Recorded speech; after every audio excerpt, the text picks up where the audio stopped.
Welcome to Construction Genius. And today, it is a great pleasure to have back on the show Nick Espinosa. And Nick is an expert in cybersecurity. Check out episode 210 for his insights into how to protect your company from hackers. Today, we're going to be talking about the Cybersecurity Maturity Model Certification. And don't click off the podcast because this impacts you whether you realize it or not. It is a certification that the Department of Defense is going to be requiring for contractors and subcontractors. And you might say, well, Eric, I don't work with the DoD. But that certification and that level of security protection in the cyber world is going to be trickling out throughout all of the federal government down to the state and local level. So if you do any work in those areas at all, you're going to need that CMMC, Cybersecurity Maturity Model Certification, at some point. And that's why you should listen to today's episode. In addition, Nick and I explore the things that you should be looking for when you are hiring an outside expert to help you with your cybersecurity, and when you should get an internal person to handle cybersecurity as your company grows. So you're going to get three things today. Number one, all about the CMMC. Number two, how to pick an outside vendor to help you with your cybersecurity. And number three, when to get an internal person handling cybersecurity in your construction company. So it's going to be practical. It's going to be straightforward. And the great thing about Nick is he's very articulate, to the point, and he knows what he's talking about. So enjoy my conversation with Nick. This is Eric Anderton, and you're listening to Construction Genius, a leadership masterclass. Thomas Edison said that genius is 1% inspiration and 99% perspiration. If you're a construction leader, you know all about the perspiration, and this show is all about the 1% inspiration that you can add to your hard work to help you to improve your leadership.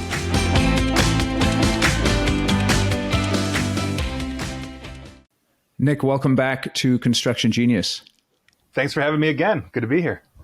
You joined the select group of second-time visitors. There's another group of three-time visitors. We've never had a fourth-time visitor yet, but thank you so much for coming back on. I know you're very busy.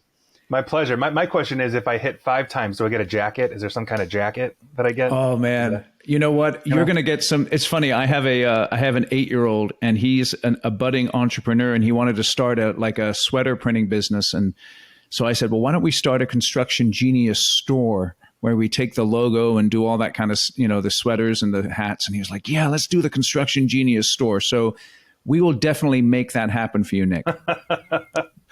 No worries. I appreciate it. No worries. Might get stuck on the back of my wall.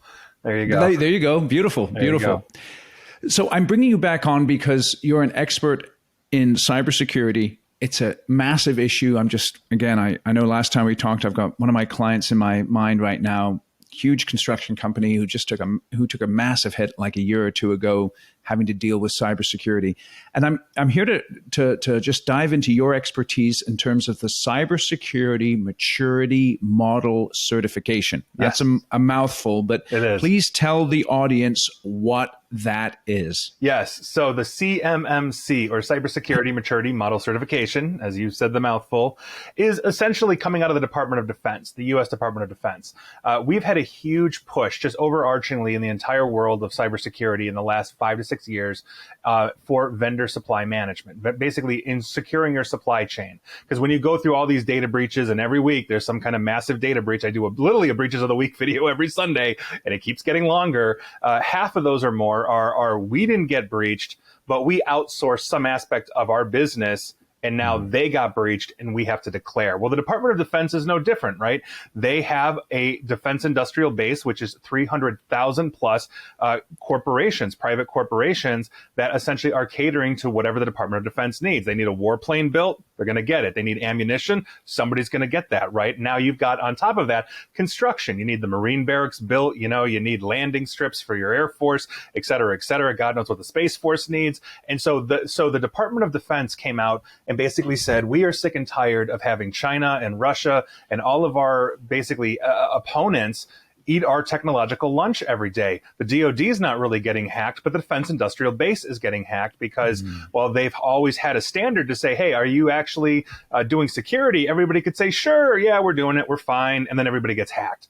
And so now they said no more. And so back in 2020, they released the original CMMC 1.0, which was an utter hot mess, but it basically got it down the road. And it basically signaled to the entire defense industrial base the DoD is no longer playing around, that you are going to have to get a third-party certification for most cases if you want to handle what is called CUI, or controlled unclassified information. And so that would be like the schematics to the Marine barracks. So if you're that pipe fitter, you're that electrician, you're an AEC or MEP, or take your construction acronym pick, and you're working on that Marine barracks. Now you're handling CUI. Now you're handling something that they don't want another intelligence agency to understand where to put the cameras and the microphones. And so they are forcing this down on the entire defense industrial base. And by virtue of that, this is 2023. Now we are 3 years into this. This is when a lot of this is really starting to come alive, and it's going to be a huge issue. And so if you're now just learning about this here on this podcast, you are officially behind. You really are. Okay, so some more details then. Just break down very, very simply. Give it to me because I'm a simple guy. Give me the 5th grade level or the 10th grade level of what this is all about. Well, let's say Johnny owns a data center. No, I'm kidding. Yep. Okay. No. Okay. And he's got 5 servers in that data center. No. Essentially, what this is you're working in the defense industrial base for the Department of Defense. You might not be a prime contractor. You may never go to the DoD directly, but that large GC that has the contract to build the Marine barracks is flowing down work to basically the subcontractors, mechanical, electrical, plumbing, take your pick. Yep. And by virtue of that, everybody that handles that information essentially needs to have a certification or at least an attestation or a waiver to work on that job. If you do not have any one of those things, by law, you cannot work on that job, which means you could potentially, if you're a sub, lose most favored status with your GC because your competitor can do it because they have the certification. This is a huge thing that a lot of construction corporations just have no idea, how incredibly important this is going to be as it comes to fruition. And so by virtue of that, it's a standard process for operating now as we are looking at the Department of Defense. And eventually this is going to the entire federal government, and then it's being pushed to state and local as well. And so by virtue of that, even if you're not working with the DoD and you're like, you know what, I work with the local municipal dog catcher, to build kennels, at some point there's going to be a cybersecurity maturity certification that you're going to have to get. It may not be as stringent, but this is coming for everyone that works with any level of government. And that's the big thing to understand.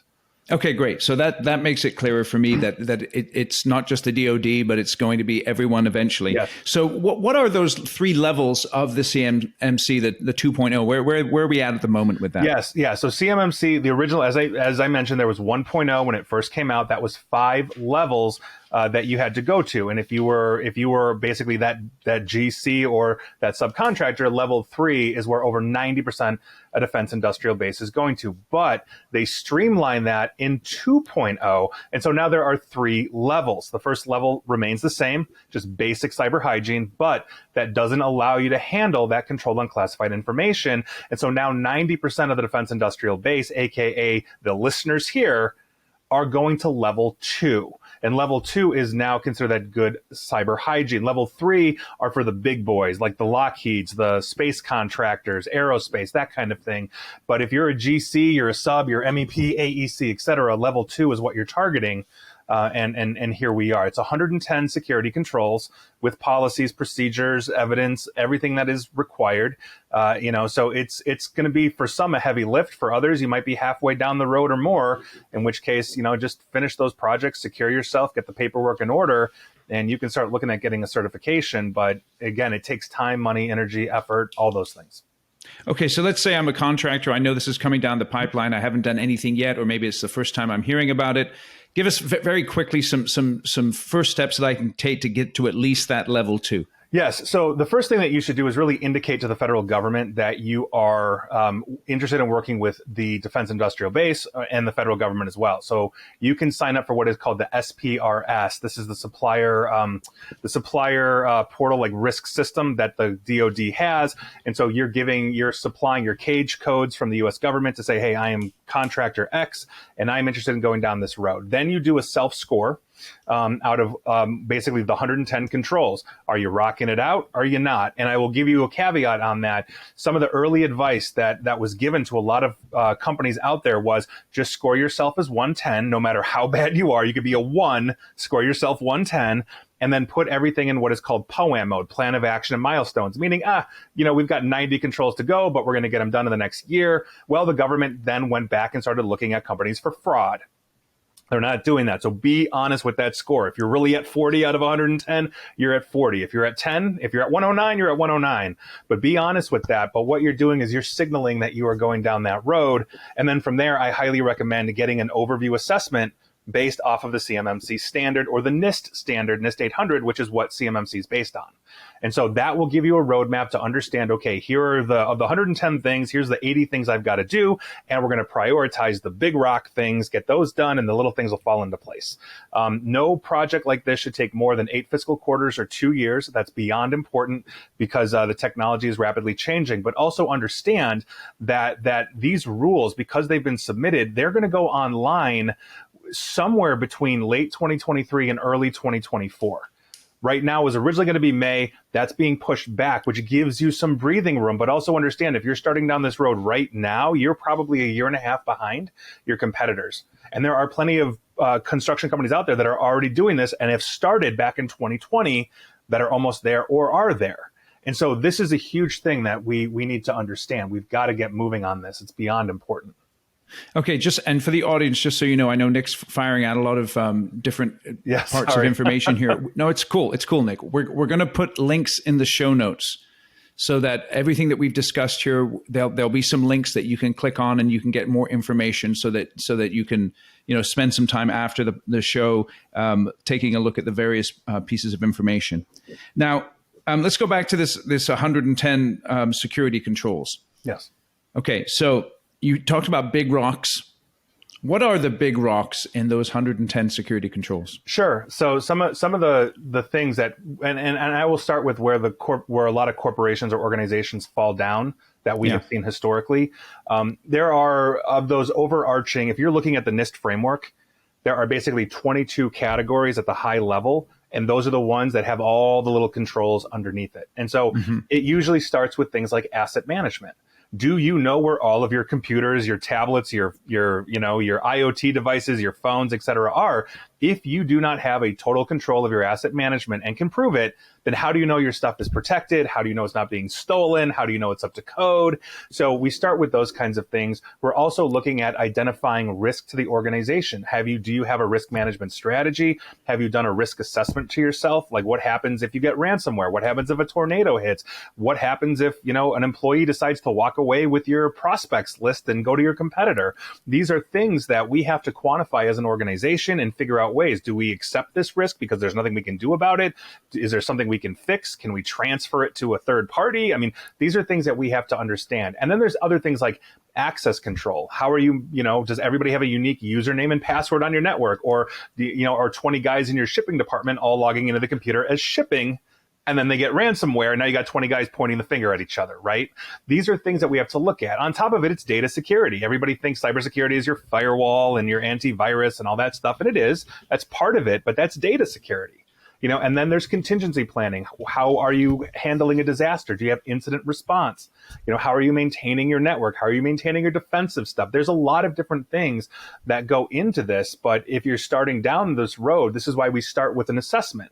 Because if you just start plugging these holes, all you're doing is playing whack-a-mole, and you're just going to miss things by the time you get to the audit, and then you're going to have to be scrambling to make up that time or fix something that you should have fixed right out of the gate. That's excellent. And for the audience, again, what I'd like to do is refer you as well to episode 210 when Nick came on, and we got into a lot of detail in terms of specific strategies to protect your business from hacks, phishing, and fraud. And so you want to make sure that you check out 210 as well as this episode. Now, Nick, what I'd like to do is obviously you work with a lot of construction companies, helping them with these types of issues. Yes. And I know that many of the contractors who are listening to this, they don't necessarily have their own in-house expert. They may have someone who's their head of IT or something like that, but they're not really a cybersecurity expert. So what I'd like you to do, and I know this may sound like a slightly self-serving question, but what I'd like you to do is give the audience some just brass tacks advice as to what they should be looking for in an outside vendor when they're selecting someone to help them with cybersecurity. Absolutely. And so this is actually an excellent question and a very important point. And it's something that I talk about all the time. IT is not cybersecurity. I do not go to my podiatrist for brain surgery, and I'm not going to my neurosurgeon for footwork. And I like to both walk and think. We specialize just like anybody else, right? If you're a pipe fitter, do you know how to run electrical? Probably not. There's two different disciplines there, right? And so by virtue of that, understand the differences, but also understand the capabilities, of outsourced IT or internal IT as well. There are a lot of things that we dovetail with, that we go hand in hand. I love my IT people. I can set my watch to them. They keep the lights on. They keep the maintenance running, the infrastructure up. Cybersecurity is the shield that defends that. And so when you are looking at getting an MSP, let's say you're having to outsource, that's one of the things that we actually help organizations with. We just actually help the labor union do that, find a new outsourced MSP, is understand that all of them are going to come with the same thing. We're going to be fast. We're going to be friendly. We're going to be responsive. If there's an issue, we'll be there yesterday, 5-alarm fire kind of thing. They're all going to give you those kinds of, guarantees. They're all going to have those written into their contracts. What separates good from great or horrible from great is the product that they sell. That's your first stop. And so if you have mid-range products, or they are rather selling you mid-range products as opposed to enterprise level, let's say firewalls, which is a very easy example. And so you've got these very mid-range products out there like WatchGuard and SonicWall and Meraki and a whole bunch of others. And they're not selling you, or they don't have the ability to run things like Palo Alto Networks firewalls, which is the same firewall the DoD uses, for example. That's a huge gap, because it shows they're not investing the time and energy in training to move up to more advanced products. And that's something that we have to really understand. And so as I'm looking and as I'm vetting, and I'll give you the perfect example with that labor union, we were looking basically at 29 different MSPs or outsourced IT in their area. And we whittled that down to 5 purely based on product. And then we have other criteria that we interview for. But another one that we also look at too is the certifications of the organization, not necessarily certifications of the individual. Do they have like a SOC 2 certification as a company? Do they have an ISO certification as a company? These are things that they should be moving towards. And even if they don't have it, if they're on that road, that's also a good sign as well. So for example, my company, we drink NIST 800-171. It's the same standard as the CMMC. And we've been doing that for like 20 years because I'm an old NIST guy. I come from that background. So by virtue of that, we can attest to that, as a company. Can your MSP do that? And if they can't, that is another tell that maybe they're not handling your data. Maybe if you have to declare a data breach, it's not you getting breached, it's your IT company. And we just went through a rash of thousands of IT companies getting hit because of a low to mid-range product that got compromised by Russian hackers about 1.5 years ago. So it's, you got to practice what you preach here. You really do. Hope you're enjoying the conversation today with Nick. Quick break to remind you about my book, Construction Genius: Effective, Hands-On, Practical, Simple, No BS Leadership Strategy, Sales, and Marketing Advice for Construction Companies. You may ask, Eric, where did you get that title? I got it from one of my clients. He and a number of his executives went through a training program with me, a leadership development program. And I asked for his feedback, and he said, Eric, you know what I like about your training? It's simple, it's effective, and it's no BS. So if that's the kind of information that appeals to you, go out and buy my book, get it for you, get it for the executives in your company, and read it together. And start a little book club where once a month you get together for 30 or 40 minutes and you say, okay, we read 3 or 4 chapters in the book. There's 12 chapters, so you can do it in about 3 months if you take 4 chapters a month. And just have a discussion. What are we going to do to use this information in our construction company right now? And if you do that over the 3 months, what you'll do is not only get a ton of great information, you'll share it with one another, you'll build team strength and cohesion, and it will have a massive positive impact on your construction company. So whether it's the paperback, the hardback, or the Audible, you can get it on Amazon. Click the link in the show notes, go purchase your copies, and I promise you, it will be a tremendous refreshment to you and your team. All right, let's get back to the conversation with Nick. That's great. So obviously, the types of products that your provider is selling and the certifications that the provider has. Now, yes, help me in this way, because I'm not so much concerned about how much I'm supposed to pay, but what I'm concerned about is how I'm paying. So if I'm looking to really upgrade, should I be expecting a chunk up front and then ongoing payments, or what should be my expectation going in? Right. Well, most models right now are kind of the pay monthly as you go model, in the sense of you're going to sign up for Office 365, you're paying Microsoft month to month. You can buy a year up front. They prefer that, but a lot of those are ongoing payments. When you're looking at an outsourced third party IT, odds are you're going to be paying them a flat rate per month. For specific things. You're going to have monitoring agents on your computers to make sure your computers are up to date. It probably ties into your threat defense on the computer. So if we get a virus, it's going to alert them. Those are pretty standard things these days. And so you pay monthly for that. But when you're looking at things like enterprise level technology, if you're looking at endpoint detection, which is the agent, that replaces antivirus on all your computers, usually those are month to month. But when you're looking at firewalls, you're usually buying the firewall outright, and then you're buying a license for anywhere from 1 to 3 years. And so in 3 years, you might have to go and renew that license or buy something new, depending on the model you have, those kinds of things. And so it's kind of hit or miss, but most outsourced IT run on the monthly recurring revenue model, meaning, okay, Eric, you've got 100 computers I need to secure. And so I've got 100 agents, 100 antivirus or EDR, 100 this. And so you're paying $4,000 a month just for that, plus, our service package. So now you're up to $6,000 a month, and that covers everything, And some of them will say, okay, and it's more money for more service, in terms of if we have to respond. Others will say it's a flat rate no matter what, we're taking the risk, and they usually build the risk dollars in. So, but yeah, you're going to have monthly recurring charges, and you might have some that you have to renew annually or, every few years. Okay. So now, what are some red flags that I need to look for in terms of, let's say I've picked someone, I've invested some time and money, and you know what it's like for us, right? We invest money, and so the sunk cost fallacy comes in. And I've sunk some costs in, but I'm beginning to suspect that my provider is not doing what they should be doing. Maybe they're blowing smoke a little bit, or their service isn't really up to speed. What are those red flags that I need to watch for that are really going to bite me if I don't pay attention? Sure. So I would say right out of the gate, before you sign, if anybody comes in saying they can make you hack proof, they are absolutely lying to you 100%, and do not work with that person to save your life. Okay. Because there are no absolutes in cybersecurity, and I can build you a Ferrari's worth of a cyber defense strategy, and some 15-year-old kid might be able to find some way to work around it. And now the entire cybersecurity community has to slam on the brakes and figure out what on earth just happened and how do we change defense. That literally happened in the mid 2000s to Google, Amazon, Facebook, and Apple in a span of 2 weeks. A 15-year-old kid broke into all of them and completely rewrote the game.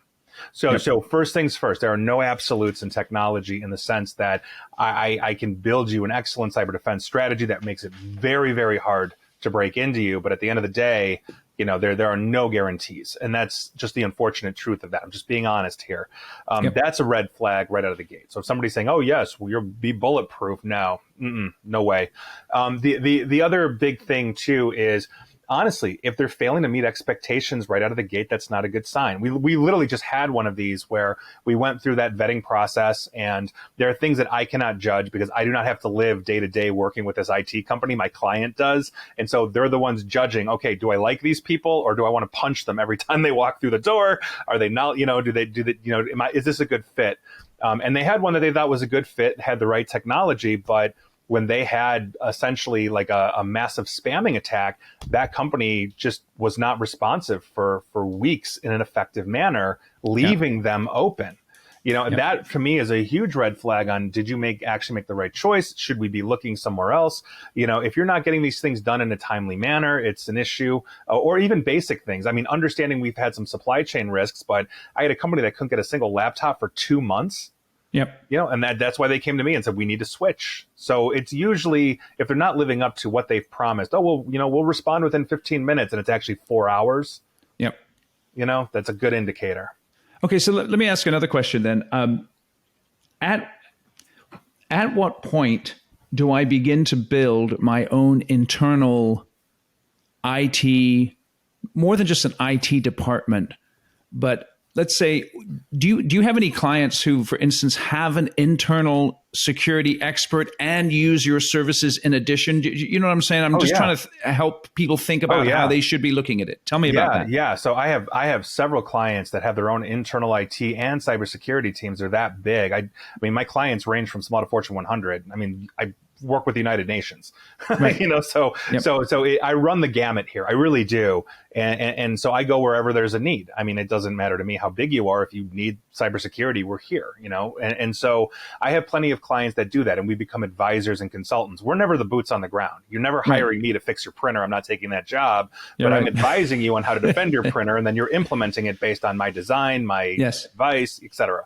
Yeah. So where you are kind of in that mode, especially if you're in growth mode, where you're saying, should we bring on somebody, in IT? It's usually, honestly, somewhere between 1 to 200 people where that need starts to become. Because as you grow to about that size, you start to realize that over about 150 people or so, you're going to need some layer of middle management, maybe more effectively. You start looking internal because you've got the resources and finances to be able to say, you know what, I can hire people that are not out generating money. I can hire internal quality control.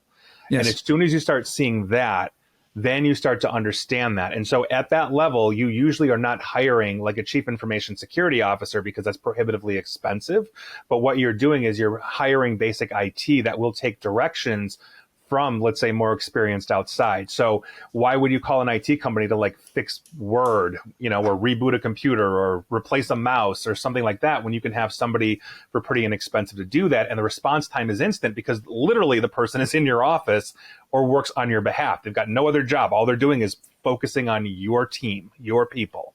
So that is usually that balance. And at that point, it's usually a hybrid. So you've got the internal person taking care of the low-hanging fruit, and then you've got an IT person or IT company, outsourced, that will handle, let's say, the infrastructure and the maintenance thereof, because you're not hiring very experienced network engineers because they're expensive, but as you grow, you start to shift into that mode. And that's usually, I would say, it's give or take. I've seen companies do it at 75. I've seen companies start that road at 150 plus, but it's around there where you start to look inwards to say, we are going to start stunting our growth if we are not streamlining our internal processes, we're not showing maturity. And that just is any aspect of business, whether it's cybersecurity, risk management, or just standard operations. You need that internal maturity to really start moving to that next level. Excellent. So just give us the quick summary. CMMC, I know we dived into some detail a few minutes ago, but give us the quick summary of what it is, why it's important, and how to get started on that. Yes, CMMC, again, is the Cybersecurity Maturity Model Certification from the Department of Defense.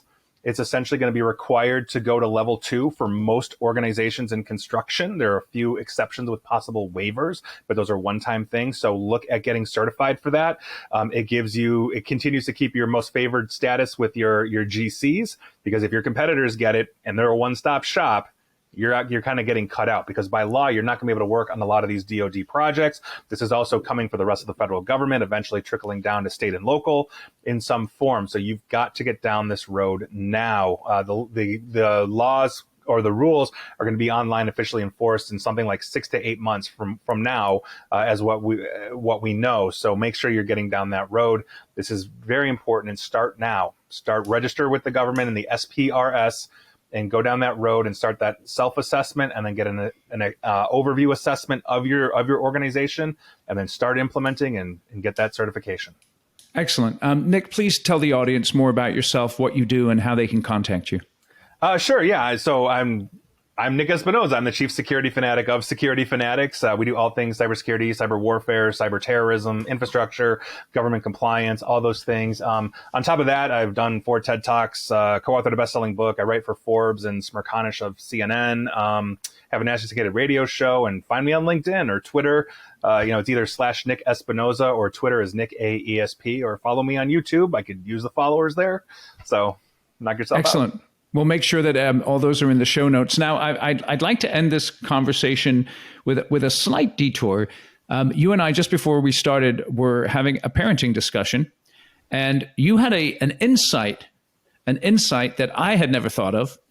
And I'd like you to share that insight with the audience in terms of a new teen driver. Yeah, so I just in that vein, you're talking about teenage drivers. I think one of the best things you could do if you've got like a 16-year-old or a new driver is get them a stick shift car, get them a manual. You can't sit there and mess around on your phone. You got to row to school or to work or wherever you're going, and you're connected to the car in a way that you simply aren't. And so you have to pay attention, especially as you're learning manual transmission and all of that. And so I think that is probably like the best thing that you can do. Nick, I really appreciate that. I'd never thought of it before, and I am now going to give that some serious consideration. So thanks again for joining us on Construction Genius. And you know what? We are going to get you back on the show in the future to talk more about those security threat trends that are occurring, so that our listeners can stay on the cutting edge of what they need to do to make sure that their company is secure. So thank you for joining us here again today. Thank you very much. Thank you for listening to my interview with Nick. Share it with other people. Check out episode 210 for my other conversation with him. And also, make sure that you check out the links in the show notes to the various places where you can learn about CMMC. Nick is a wealth of information when it comes to cybersecurity, so you should definitely check his stuff out. And please share this interview with other construction executives that you think would benefit from listening. And I'll catch you on the next episode.